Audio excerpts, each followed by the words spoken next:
জং উন নাম শুনেছেন কিনা? মিসাইল ম্যান, নাম কি? মিসাইল ম্যান, এতটুকু মনে হয় সাইজ, গোলগাপ্পু। ওর একটাই কাজ, কি কাজ?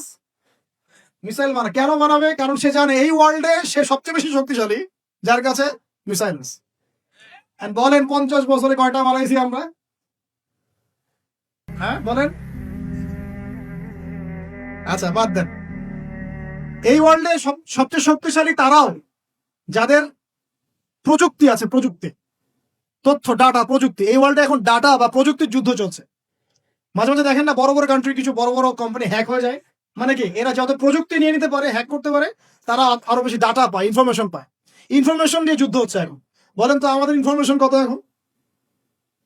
ওয়ার্ল্ড এগিয়ে যাচ্ছে, বলেন না। প্র্যাকটিক্যাল কথা বলছে আপনাদের সাথে। ওয়ার্ল্ড এগিয়ে যাচ্ছে, মনে করেন যার রিসার্ভ যত বেশি, যার কাছে ডলার যত বেশি আছে। বলেন আমার কত আছে? প্রবৃদ্ধি যা যত বেশি ওয়ার্ল্ডে, সে তত ভালো অবস্থানে। বলেন আমার প্রবৃদ্ধির হার কত?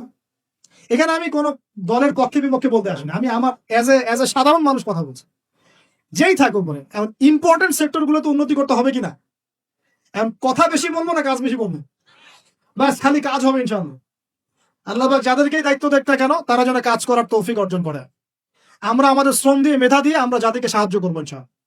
আমরা তরুণ প্রজন্ম, আমাদের মেধা দিয়ে, আমাদের বুদ্ধি দিয়ে, আমাদের শ্রম দিয়ে আমরা ইনশাআল্লাহ তাআলা দেশকে সাহায্য করব, জাতিকে সাহায্য করবো। পারবো না ইনশাআল্লাহ? আমি বলি আপনারা বেশি বেশি পড়াশোনা করেন, বড় বড় পোস্টে যান, দেশের দায়িত্ব নেন, নিয়ে দেশকে এগিয়ে নেন ইনশাআল্লাহ। পারা যাবে না ভাই ইনশাআল্লাহ? চ্যালেঞ্জ তো নিতে হবে। খালি বসে বসে সমালোচনা করলে হবে নাকি? খালি বসে বসে সমালোচনা করলে কাজ হবে নাকি? ও এটা পারে না, সে এটা পারে না, ওই দল সেটা পারে না, সেই দল সেটা পারে না। এই করতে করতেই তো এই অবস্থা। আপনি করে দেখাচ্ছেন না কেন? আমরা করে দেখাচ্ছি না কেন? আবার ধর্মীয় অঙ্গনে দেখা যায় ওই আলেম এই ভুল, ওই আলেমের এই সমস্যা, ওই আলেম এই পারে না, ওই আলেম সেই পারে না। আরে ভাই, আপনি আলেম হচ্ছেন না কেন? আপনি আলেম হন, হয়ে কাজ করে দেখান। অমুক বক্তার এই ভুল, তমুক বক্তার সেই ভুল, মাশাআল্লাহ আবু তো আপনার এই ভুল। আপনি বক্তা হচ্ছেন না কেন? এই যে চেয়ারে আসেন, বসেন, বসে যান, বসে ওয়াজ করেন নাকি ভাই? এই ওয়াজ করেন না, এগুলো ওয়াজ না, এগুলো কমেডি। এগুলো কি? কমেডি। রুচির দুর্ভিক্ষর অংশ এগুলো। আমাদের যে রুচির দুর্ভিক্ষ দেখা দিয়েছে, এগুলো তার জাজল্যমান প্রমাণ। এগুলো আর বলতে যাচ্ছি না, থাক, আজকে নষ্ট হয়ে যাবে। আর লাস্ট 9 নম্বর বললাম, কি বলছি বলেন তো? মনের এই বিষয়গুলোকে দূর করা। লাস্ট 10 নম্বর যেটা, সেটা হচ্ছে যে 9 নম্বর বলছি মনেরটা। 9 নম্বর বলছি যে অতিরিক্ত খাওয়া, অতিরিক্ত ঘুম, অতিরিক্ত কথা বলা, অতিরিক্ত মানুষের সাথে মেলামেশা করা, এগুলো একটু কমিয়ে যেখানে কাজ হবে সেই কাজটা, যেটা করলে আমার পরকালের উপকারিতা আছে, এটা কর। আর 10 নম্বর, লাস্ট এন্ড ফাইনাল, তাসকিয়া বা আত্মশুদ্ধি অর্জন করতে হলে নবী সাল্লাল্লাহু আলাইহি ওয়াসাল্লামের রেখে যাওয়া এই যে দিন ইসলাম, এই ইসলামটাকে প্রতিষ্ঠার চেষ্টা করতে হবে। আল্লাহ পাক তৌফিক দান। ইসলাম যারা প্রতিষ্ঠার চেষ্টা করে, তাদের সাথে আল্লাহ পাকের সবসময় একটা ভালো সম্পর্ক থাকে, এবং সে কখনো খারাপের দিকে যেতে পারবে না। কারণ সে তো একটা বড় দায়িত্ব নিয়ে মাঠে নেমেছে। সে যদি এখন খারাপের দিকে চলে যায়, তাহলে তো জনগণ বিভ্রান্ত হয়ে যাবে এবং তার এই আমানতের খেয়ানত করা হবে। এই ফিকিরই তাকে খারাপ পথে যেতে বাধা দিবে, এবং তাসকিয়া তার মনের মধ্যে থাকবে ইনশাআল্লাহ। সে যদি ডানে বামে চলেও যায়, এই দিন প্রতিষ্ঠার এই যে তাড়না, এটা তাকে আবার ফিরিয়ে নিয়ে আসবে ইসলামের দিকে ইনশাআল্লাহ। আল্লাহ পাক আমাদের যুবক ভাইদেরকে নবী সাল্লাল্লাহু আলাইহি ওয়াসাল্লাম রেখে যাওয়া এই পবিত্র দিন ইসলাম সমাজে পালন করার, প্রচার করার, প্রসার করার, প্রতিষ্ঠা ঘটানোর তৌফিক দান করুন বলে আমিন। আমরা আজকের এই সংক্ষিপ্ত আলোচনা শিখলাম যে তাসকিয়া বা আত্মশুদ্ধি হচ্ছে সমাজ পরিবর্তনের সবচেয়ে ইম্পর্টেন্ট জিনিস, সবচেয়ে ইম্পর্টেন্ট হাতিয়ার। এটা অর্জন করার জন্য অনেক মাধ্যম আছে। আমি আপনাদের জন্য 10টা মাধ্যম আজকে বলেছি। 1 নাম্বার কথা কি বলেছিলাম ভাই? নিজের ফিকির, আগে নিজের নফসের ফিকির করা। 2 নাম্বার কি বলেছিলাম বলেন?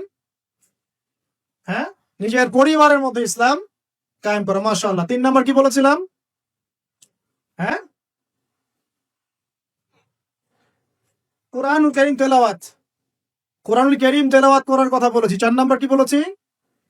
বেশি বেশি আল্লাহর জিকির করা। 5 নাম্বার বলেন, আমার সাথে বলেন, আল্লাহর কাছে বেশি বেশি দোয়া। 6 নাম্বার মওতকে স্মরণ, মানে কবরকে জিয়ারত করা, মওতকে স্মরণ করা। 7 নাম্বার হকপন্থী তাসকিয়া প্রাপ্ত ওলামায়ে কেরামের সহবতে থাকা, তাদের লেকচার শোনা, তাদের বই পুস্তক পড়া। ঠিক আছে?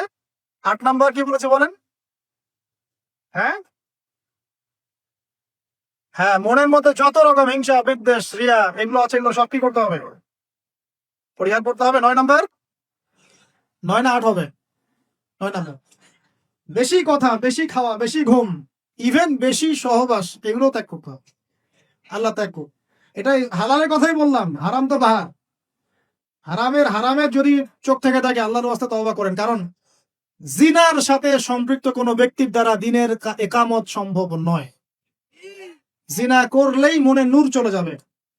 এই যে আজকে লেকচারটা শুনলেন, বাসায় গিয়ে যদি আজকে রাত্রে কোনো নগ্ন মেয়ের ছবি চোখের সামনে পড়ে যায়, আজকের সমস্ত লেকচারের নূর নষ্ট হয়ে যাবে। আপনি নিজেই বুঝতে পারবেন যে আপনার কলব থেকে নূরটা চলে গেল। যদি কেউ আজকে আল্লাহ না করুক ভুল করে কোনো খারাপ মুভি দেখে ফেলেন, বাসায় গিয়ে দেখবেন যে আপনার আজকের যে তাসকিয়া, এই যে ভালো লাগলো কথাগুলো শুনতে, মনটা পবিত্র হলো, ভালো ফিলিংসটা নষ্ট হয়ে গেল। হুযায়ফা রাদিয়াল্লাহু আনহু বলতেন, আমরা যখন ইয়া রাসূলুল্লাহ আপনার সাথে থাকি তখন ঈমান বেড়ে যায়, বাসায় গেলে মনে হয় মুনাফিক হয়ে গেছে।